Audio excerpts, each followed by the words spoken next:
আমির বাংলাদেশ আমার সামনে উপস্থিত। এনারাই দেবুত্তর ইউনিয়নের ভবিষ্যৎ নেতৃত্বের কাণ্ডারি ও আটঘরি উপজেলার নেতৃত্ব। আমাদের এখান থেকেই ছাত্রদল পরিচালিত হয়। আমি এখানে আসতে পেরে নিজেকে ধন্য মনে করছি এবং সকলের সহযোগিতায় এই প্রোগ্রামটা আমার আসলে প্রথমে আসা উচিত ছিল, সেজন্য ক্ষমা চাচ্ছি। আজকের প্রোগ্রাম অনেক সুন্দরভাবে পরিচালিত করেছেন এই কমিটির সবাইকেও ধন্যবাদ জানাচ্ছি। আগামী ত্রয়োদশ জাতীয় মহান জাতীয় সংসদ নির্বাচন ইতিমধ্যে সবাই অবগত। এই নির্বাচনে আমরা যে আদর্শের সৈনিক, শহীদ প্রেসিডেন্ট জিয়াউর রহমানের আদর্শের গড়া যে দল, দেশনেত্রী বেগম খালেদা জিয়ার প্রাণের সংগঠন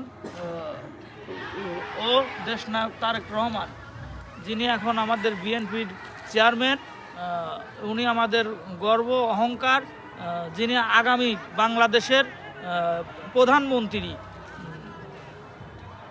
তারই দলকে সহযোগিতা করার জন্য আমরা সার্বক্ষণিক চেষ্টা করি। সেই প্রতীক, ধানের শীষ প্রতীক, আমাদের প্রাণপ্রিয় নেতা জনাব হাবিবুর রহমান হাবিব ভাই, পাবনা জেলা বিএনপির আহ্বায়ক ও দেশনেত্রী বেগম খালেদা জিয়ার অন্যতম উপদেষ্টা, ওনাকে মনোনীত করেছেন। তাই আমাদের আর এই প্রতীকের বাইরে যাওয়ার সুযোগ নাই।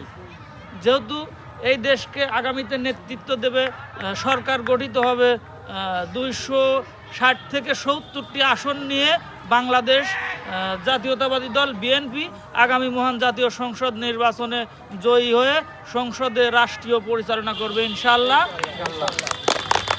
আর এই সংসদের যেহেতু উচ্চকক্ষ হবে, উচ্চকক্ষে হয়তো অনেক সুনাম ধন্য ব্যক্তিবর্গ বাংলাদেশের, যারা বাংলাদেশকে চায়, সেই সকল ব্যক্তিবর্গই এই সংসদকে সহযোগিতা করবে। আর আমার জানা মতে আগামীতে এই জাতীয় সংসদ নির্বাচনে যে কয়টা আসনই পাক, জাতীয় পার্টি বিরোধী দল হবে হয়তো।